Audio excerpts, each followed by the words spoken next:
Hello and welcome to my video, Calculated Rapture at 2025. In this video I am going to show you my calculation, using the biblical timeline, to pinpoint the rapture to the exact date. First of all, I just want to clarify that I am not claiming to know when the rapture is going to happen.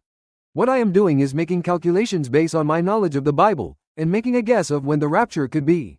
Hence the title of my video is not Confirmed Rapture at 2025, but instead, Calculated Rapture at 2025. Let's begin. First, we are going to construct a history of humanity timeline, based on all the dates recorded in the Bible. We have years from creation, Gregorian date, era of the Bible, and Bible verse reference. Let's begin with the year 0, when God has initially created Adam. Gregorian date is unknown, we leave it blank for now. Event is Adam. At the age of 130, Adam gave birth to Seth. Bible reference is Genesis chapter 5 verse 3. And Adam lived 130 years, and begat a son in his own likeness, after his image, and called his name Seth. Now we are at year 130 from the day of Adam's creation. We have Seth at the age of 105 giving birth to Enos. Bible reference is Genesis chapter 5 verse 6. And Seth lived 105 years, and begat Enos. Now we are at year 235 from the day of Adam's creation. We have Enos at the age of 90 giving birth to Canaan. Bible reference is Genesis chapter 5 verse 9. And Enos lived 90 years, and begat Canaan. Now we are at year 325 from the day of Adam's creation. We have Canaan at the age of 70 giving birth to Mahalalel. Bible reference is Genesis chapter 5 verse 12. And Canaan lived 70 years, and begat Mahalalel. Now we are at year 395 from the day of Adam's creation. We have Mahalalel at the age of 65 giving birth to Jared. Bible reference is Genesis chapter 5 verse 15. And Mahalalel lived 65 years, and begat Jared. Now we are at year 460 from the day of Adam's creation. We have Jared at the age of 162 giving birth to Enoch. Bible reference is Genesis chapter 5 verse 18. And Jared lived 162 years, and he begat Enoch. Now we are at year 622 from the day of Adam's creation. We have Enoch at the age of 65 giving birth to Methuselah. Bible reference is Genesis chapter 5 verse 21. And Enoch lived 65 years, and begat Methuselah. Now we are at year 687 from the day of Adam's creation. We have Methuselah at the age of 187 giving birth to Lamech. Bible reference is Genesis chapter 5 verse 25. And Methuselah lived 187 years, and begat Lamech.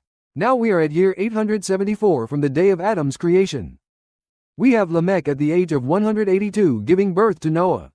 Bible reference is Genesis chapter 5 verses 28 to 29. And Lamech lived 182 years, and begat a son. And he called his name Noah. This is the Noah who built an ark and was saved from the great global flooding. Now we are at year 1056 from the day of Adam's creation. At year 1656, when Noah is 600 years of age, the great global flood begins. Bible reference is Genesis chapter 7 verse 11. In the 600th year of Noah's life, in the second month, the 17th day of the month, the same day were all the fountains of the great deep broken up, and the windows of heaven were opened. At year 1658, which is 2 years later, we have Shem at 100 years of age giving birth to Arphaxad. Bible reference Genesis chapter 11 verse 10. Shem was 100 years old, and begat Arphaxad 2 years after the flood. We have Arphaxad at the age of 35 giving birth to Salah. Bible reference Genesis chapter 11 verse 12. And Arphaxad lived 35 years, and begat Salah. Now we are at year 1693 from the day of Adam's creation. We have Salah at the age of 30 giving birth to Eber. Bible reference Genesis chapter 11 verse 14. And Salah lived 30 years, and begat Eber. Now we are at year 1723 from the day of Adam's creation. We have Eber at the age of 34 giving birth to Peleg. Bible reference Genesis chapter 11 verse 16. And Eber lived 34 years, and begat Peleg. Now we are at year 1757 from the day of Adam's creation. We have Peleg at the age of 30 giving birth to Reu. Bible reference Genesis chapter 11 verse 17. And Peleg lived 30 years, and begat Reu. Now we are at year 1787 from the day of Adam's creation. We have Reu at the age of 32 giving birth to Serug. Bible reference Genesis chapter 11 verse 20. And Ru lived 32 years, and begat Serug. Now we are at year 1819 from the day of Adam's creation. We have Serug at the age of 30 giving birth to Nahor. Bible reference Genesis chapter 11 verse 22. And Serug lived 30 years, and begat Nahor. Now we are at year 1849 from the day of Adam's creation. We have Nahor at the age of 29 giving birth to Terah. Bible reference Genesis chapter 11 verse 24. And Nahor lived 29 years, and begat Terah. Now we are at year 1878 from the day of Adam's creation. We have Terah at the age of 70 giving birth to Abram. Bible reference Genesis chapter 11 verse 26. And Terah lived 70 years, and begat Abram, Nahor, and Haran. Now we are at year 1948 from the day of Adam's creation. Abram at the age of 75. God made a covenant with him to make him a nation. Bible reference Genesis chapter 12 verse 4. So Abram departed, as the Lord had spoken unto him, and Lot went with him. And Abram was 75 years old when he departed out of Haran. Genesis chapter 12 verse 7. And the Lord appeared unto Abram, and said, Unto thy seed will I give this land. And there builded he an altar unto the Lord, who appeared unto him. The law came 430 years after covenant with Abraham. That is 75 plus 430 equals 505 years after Abraham was born. Bible reference Galatians 3:17. And this I say, that the covenant, that was confirmed before of God in Christ, the law, which was 430 years after, cannot disannul, that it should make the promise of none effect. Then there was 40 years of wilderness in the desert before entering Canaan. Bible reference Numbers chapter 32 verse 13. And the Lord's anger was kindled against Israel, and he made them wander in the wilderness 40 years, until all the generation that had done evil in the sight of the Lord was consumed. Now we are at year 2493 from the day of Adam's creation. This is the conclusion of the pre-law era in the Bible. From now, we will follow the timeline of the kingdom of Judah, starting from King Solomon, son of David. We know the 4th year of Solomon's reign is after 480 years from the Exodus. That is, Solomon becomes king 480-3 equals 477 years after Exodus. That is 437 years after 40 years of wilderness, converts to 2,930 years from the day after Adam's creation. Bible reference 1 Kings chapter 6 verse 1. And it came to pass in the 480th year after the children of Israel were come out of the land of Egypt, in the 4th year of Solomon's reign over Israel, in the month Ziph, which is the 2nd month, that he began to build the house of the Lord. And King Solomon reigned for 40 years. Bible reference 1 Kings chapter 11 verse 42. And the time that Solomon reigned in Jerusalem over all Israel was 40 years. After King Solomon, we have Rehoboam as king for 17 years. Bible reference 1 Kings chapter 14 verse 21. And Rehoboam the son of Solomon reigned in Judah. Rehoboam was 41 years old when he began to reign, and he reigned 17 years in Jerusalem, the city which the Lord did choose out of all the tribes of Israel, to put his name there. And his mother's name was Naamah and Ammonites. Abijah as king for 3 years. Bible reference 1 Kings chapter 15 verses 1 to 2. Now in the 18th year of King Jeroboam the son of Nebat reigned Abijam over Judah.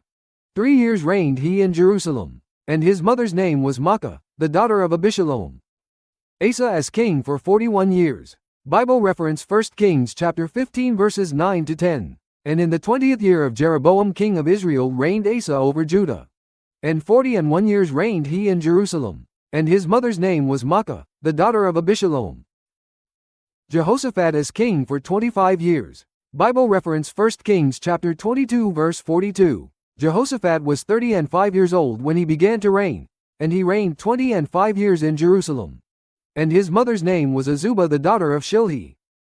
Jehoram as king for 8 years. Bible reference 2 Kings chapter 8 verses 16 to 17. And in the 5th year of Joram the son of Ahab king of Israel, Jehoshaphat being then king of Judah, Jehoram the son of Jehoshaphat king of Judah began to reign. 32 years old was he when he began to reign, and he reigned 8 years in Jerusalem. However, there is a catch here. We know Jehoram was crowned king before the death of King Jehoshaphat.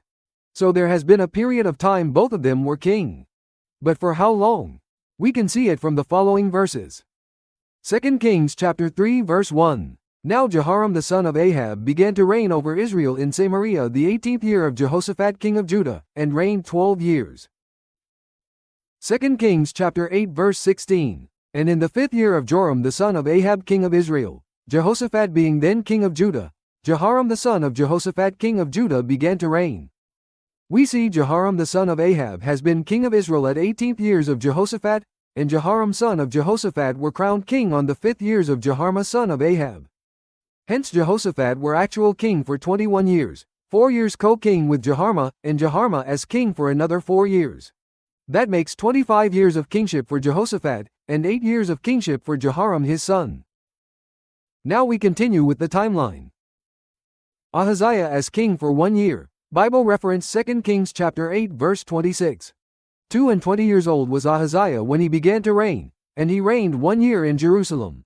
And his mother's name was Athaliah, the daughter of Omri king of Israel. Athaliah as queen for 7 years. Bible reference 2 Kings chapter 11 verses 3 to 4. And he was with her hid in the house of the Lord 6 years. And Athaliah did reign over the land. And the 7th year Jehoiada sent and fetched the rulers over hundreds, with the captains and the guard, and brought them to him into the house of the Lord, and made a covenant with them, and took an oath of them in the house of the Lord, and showed them the king's son. Joash as king for 40 years. Bible reference 2 Kings chapter 12 verse 1. In the 7th year of Jehu Jehoash began to reign, and 40 years reigned he in Jerusalem. And his mother's name was Zebiah of Beersheba. Amaziah as king for 29 years. Bible reference 2 Kings chapter 14 verse 2. In the 2nd year of Joash son of Jehoahaz king of Israel reigned Amaziah the son of Joash king of Judah. He was 25 years old when he began to reign, and reigned 29 years in Jerusalem. And his mother's name was Jehoaddan of Jerusalem. Azariah as king for 52 years. Bible reference 2 Kings chapter 15 verses 1 to 2. In the 27th year of Jeroboam king of Israel began Azariah son of Amaziah king of Judah to reign. 16 years old was he when he began to reign, and he reigned 52 years in Jerusalem. And his mother's name was Jecholiah of Jerusalem. Jotham as king for 16 years. Bible reference 2 Kings chapter 15 verses 32 to 33. In the 2nd year of Pekah the son of Remaliah king of Israel began Jotham the son of Uzziah king of Judah to reign. 25 years old was he when he began to reign, and he reigned 16 years in Jerusalem. And his mother's name was Jerusha, the daughter of Zadok. Ahaz as king for 16 years. Bible reference 2 Kings chapter 16 verses 1 to 2. In the 17th year of Pekah the son of Remaliah Ahaz the son of Jotham king of Judah began to reign. 20 years old was Ahaz when he began to reign, and reigned 16 years in Jerusalem, and did not that which was right in the sight of the Lord his God, like David his father. Hezekiah as king for 29 years. Bible reference 2 Kings chapter 18 verses 1 to 2. Now it came to pass in the 3rd year of Hoshea son of Elah king of Israel, that Hezekiah the son of Ahaz king of Judah began to reign. 25 years old was he when he began to reign, and he reigned 29 years in Jerusalem. His mother's name also was Abi, the daughter of Zechariah. Manasseh as king for 55 years. Bible reference 2 Kings chapter 21 verse 1. Manasseh was 12 years old when he began to reign, and reigned 55 years in Jerusalem. And his mother's name was Hephzibah. Amon as king for 2 years. Bible reference 2 Kings chapter 21 verse 19. Amon was 22 years old when he began to reign, and he reigned 2 years in Jerusalem. And his mother's name was Meshullemeth, the daughter of Haruz of Jotbah. Josiah as king for 31 years. Bible reference 2 Kings chapter 22 verse 1. Josiah was 8 years old when he began to reign, and he reigned 31 years in Jerusalem. And his mother's name was Jedidah, the daughter of Adiah of Boscath. Jehoahaz as king for less than 1 year. Bible reference 2 Kings chapter 23 verse 31. Jehoahaz was 23 years old when he began to reign, and he reigned 3 months in Jerusalem. And his mother's name was Hamutal, the daughter of Jeremiah of Libnah. Jehoiakim as king for 11 years. Bible reference 2 Kings chapter 23 verse 36. Jehoiakim was 25 years old when he began to reign, and he reigned 11 years in Jerusalem. And his mother's name was Zebudah, the daughter of Pedaiah of Rumah. Jehoiakim as king for less than 1 year. Bible reference 2 Kings chapter 24 verse 8. Jehoiakim was 18 years old when he began to reign, and he reigned in Jerusalem 3 months. And his mother's name was Nehushta, the daughter of Elnathan of Jerusalem. Zedekiah as king for 11 years. Bible reference 2 Kings chapter 24 verse 18. Zedekiah was 21 years old when he began to reign, and he reigned 11 years in Jerusalem. And his mother's name was Hamutal, the daughter of Jeremiah of Libnah. Then it is the end of kingdom of Judah. Jerusalem then remains in desolations for 70 years. Bible reference Jeremiah chapter 25 verse 11. And this whole land shall be a desolation, and an astonishment, and these nations shall serve the king of Babylon 70 years. We are now in the era of the Messiah, when the Israel is eagerly waiting for Jesus to show up. After the 70 years, Jerusalem was given back to Israel to rebuild the temple. Now we are at the year 3430 from the creation of Adam. And interestingly, we know for a fact that the rebuild of the Second Temple begins from year 538 BC. With 538 BC anchored, we can now fill out the entire missing dates of our timeline. The Bible reveals that God created the world in 6 days and rested on the seventh. Viewing a day as 1,000 years, there would be 6,000 years of human history, followed by a 1,000-year Sabbath rest, when Christ will reign on earth. Based on our timeline, the 6,000th year ends in 2033 AD. The 7-year tribulation, which precedes the end, would therefore begin in the year 5993 from creation, corresponding to 2026 AD. Jesus once said, "Behold, I cast out devils, and I do cures today and tomorrow, and the third day I shall be perfected." This suggests his healing death would occur 2,000 years before the end of this age, placing it at year 4000 from creation, or 33 AD. According to Daniel's prophecy, he would confirm the covenant with many for 1 week. Counting back 7 years from the establishment of the new covenant, it places Jesus' public appearance in year 3993 from creation, or 26 AD. Going further back, 69 weeks before Jesus' appearance, it takes us to the rebuilding of Jerusalem, which would be year 3510 from creation, or 458 BC according to our timeline. We now have a complete timeline from the creation of Adam to the crucifixion of Jesus Christ. Next, let's use other Bible verses and historical evidence to verify the accuracy of these dates. We are going to use the following Bible verses to check if our timeline is reliable and promising. Ezekiel chapter 4 verses 1 to 4. Thou also, son of man, take thee a tile, and lay it before thee, and portray upon it the city, even Jerusalem, and lay siege against it, and build a fort against it, and cast a mount against it. Set the camp also against it, and set battering rams against it round about. Moreover take thou unto thee an iron pan, and set it for a wall of iron between thee and the city, and set thy face against it, and it shall be besieged, and thou shalt lay siege against it. This shall be a sign to the house of Israel. Lie thou also upon thy left side, and lay the iniquity of the house of Israel upon it. According to the number of the days that thou shalt lie upon it thou shalt bear their iniquity. For I have laid upon thee the years of their iniquity, according to the number of the days, 390 days. So shalt thou bear the iniquity of the house of Israel. Ezekiel were asked to bear Jerusalem's iniquity for 390 days. A day for a year, and that is 390 years. Looking at our timeline, from the split of the kingdom, from King Rehoboam all the way to the destruction of Jerusalem, the number of year was exactly 390. Not even 1 year different. Check mark on this verse. How about this one? John chapter 11 verses 1 to 25. Now a certain man was sick, named Lazarus, of Bethany, the town of Mary and her sister Martha.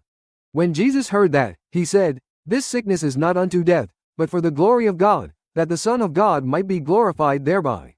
When he had heard therefore that he was sick, he abode 2 days still in the same place where he was. These things said he, and after that he saith unto them, Our friend Lazarus sleepeth, but I go, that I may awake him out of sleep. Jesus said, Take ye away the stone. Martha, the sister of him that was dead, saith unto him, Lord, by this time he stinketh, for he hath been dead 4 days. Jesus said unto her, I am the resurrection, and the life. He that believeth in me, though he were dead, yet shall he live. If Jesus said this sickness were not unto death, but for the glory of God. However, Lazarus died. Obviously this event Jesus mentioned isn't regarding his physical death, but must be a foreshadowing of some sort. And Jesus waited until Lazarus to be dead for 4 days before waking him up. Why? If we apply the concept of a day for 1,000 years, then it all makes sense. Spiritually, Adam and the entire human race have been dead since the bite of the fruit of knowledge of good and evil. And the arrival of Jesus is to restore life into humanity. According to our timeline, how long have it been since the spiritual death of Adam? 4,000 years exact. And Jesus is now here to resurrect. 4 days in the grave representing 4,000 years of spiritual death of men. Jesus is now here to give back life and took the remaining 2 days, or 2,000 years in grave for himself. It is a checkmark for the perfect matchup. How about this verse? Luke chapter 3 verses 22 to 23. And the Holy Ghost descended in a bodily shape like a dove upon him, and a voice came from heaven, which said, Thou art my beloved Son, in thee I am well pleased. And Jesus himself began to be about 30 years of age, being, as was supposed, the son of Joseph, which was the son of Heli. If AD 26 was the year of Christ's first appearance, and if Jesus was born between 5 to 2 BC as most scholars believed, then he would be around the age of 30 when he first showed up. One more checkmark earned. What about archaeological confirmation? According to our timeline, the decree to rebuild the city of Jerusalem has to be issued in 458 BC. So, what does archaeology says about when the rebuilding began? According to secular archaeology, 458 BC is the straightforward date based on Persian regnal year records. According to Bible scholars, 457 BC fits their prophetic timeline better, and is widely used in that context. Amazingly, it also points to 458 BC, a perfect match. Last but not least, it is widely accepted that Jesus were crucified between 30 to 33 AD. According to our timeline, Jesus needs to be crucified on 33 AD. Falls right inside the widely accepted year range. Final checkmark to our timeline. I would say this timeline we just constructed, it does seems very reliable and promising. Next, using this timeline, and clues from the Bible, we will calculate to pinpoint the exact date of the rapture, which I believe it would be year 2025. Some weeks ago I prayed to God saying, if you love me, please at least let me know the date of the rapture just like how Elijah knew the date when he was leaving. He then inspired my sight and I noticed this. The exact date of the rapture is clearly written in the Bible. You just need to connect the pieces. Let's find out how. First we have Isaiah chapter 26 verses 19 to 21. This Bible verse describes the event of the rapture. Thy dead men shall live, together with my dead body shall they arise. Awake and sing, ye that dwell in dust. For thy dew is as the dew of herbs, and the earth shall cast out the dead. Come, my people, enter thou into thy chambers, and shut thy doors about thee. Hide thyself as it were for a little moment, until the indignation be overpast. For, behold, the Lord cometh out of his place to punish the inhabitants of the earth for their iniquity. The earth also shall disclose her blood, and shall no more cover her slain. Clearly this passage depicted the event of the rapture, a pre-tribulation one. Okay, so this is the rapture, when does it supposed to happen? If we continue reading to a few verses later, we will know. Isaiah chapter 27 verse 13. And it shall come to pass in that day, that the great trumpet shall be blown, and they shall come which were ready to perish in the land of Assyria, and the outcasts in the land of Egypt, and shall worship the Lord in the holy mount at Jerusalem. Clearly it stated on the day of the rapture, the great trumpet shall be blown. This echoes what Paul said in 1 Corinthians chapter 15 verse 52. In a moment, in the twinkling of an eye, at the last trump, for the trumpet shall sound, and the dead shall be raised incorruptible, and we shall be changed. Okay, trumpets were always blown in Israel. Which trumpet? It would be the great trumpet, the last trumpet. Most likely the one described as the trumpet of Jubilee, as this is the one to be sounded all over the land of Israel. It is a great one, the last one of the year, and the last one of a Jubilee set. Leviticus chapter 25 verses 8 to 9. And thou shalt number 7 Sabbaths of years unto thee, 7 times 7 years, and the space of the 7 Sabbaths of years shall be unto thee 49 years. Then shalt thou cause the trumpet of the Jubilee to sound on the 10th day of the 7th month, in the day of atonement shall ye make the trumpet sound throughout all your land. And the trumpet of Jubilee only sounds on Yom Kippur 1 year prior to the year of Jubilee. Leviticus chapter 25 verse 10. And ye shall hallow the 50th year, and proclaim liberty throughout all the land unto all the inhabitants thereof. It shall be a Jubilee unto you. and ye shall return every man unto his possession, and ye shall return every man unto his family. It has been so many Jubilee since the establishment of Jubilee years. Which one? Jesus did tell us about which one as well. Matthew chapter 18 verses 21 to 22. Then came Peter to him, and said, Lord, how oft shall my brother sin against me, and I forgive him? Till 7 times? Jesus saith unto him, I say not unto thee, until 7 times, but, until 70 times 7. As most Christian knows, there shall be 1 year of forgiveness every 7 years. Deuteronomy chapter 15 verse 1. At the end of every 7 years thou shalt make a release. So there shall be 1 forgiveness per 7 years, 7 forgiveness per 49 years, plus a Jubilee year, that makes 7 times forgiveness per 50 years, or 1 Jubilee set.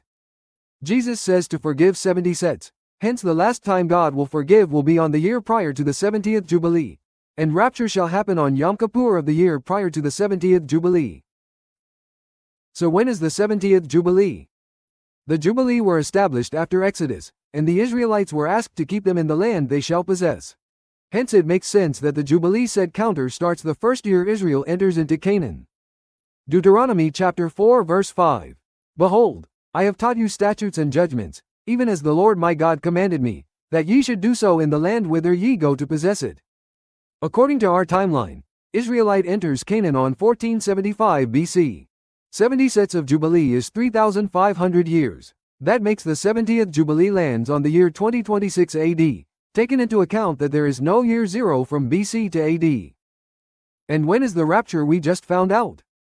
It is on Yom Kippur 1 year prior the 70th Jubilee, that is on Yom Kippur of year 2025 AD. And Yom Kippur of year 2025 falls on October of 2025. What's more, according to our timeline, next year is exactly 7 years prior to the completion of 6,000 years. Now this is very interesting. In summary, the rapture is a pre-tribulation one. The rapture is on the Jubilee trumpet. The rapture is on the 70th Jubilee trumpet. The 70th Jubilee is on year 2026. The 70th Jubilee trumpet is on Yom Kippur 2025. Therefore, according to our calculation, a reliable and promising one, the rapture is very likely to happen on, depending on the sighting of the new moon, October 1, 2025. Wow, that is fascinating. It could only be months away from the date of this video. I am not saying this is indeed for sure the date of the rapture. Let me reiterate that this is only my guess from calculation. There could be rounding errors here or there could be oversight that I have missed. But regardless, the rapture is indeed very soon. Brothers and sisters, are you ready to go?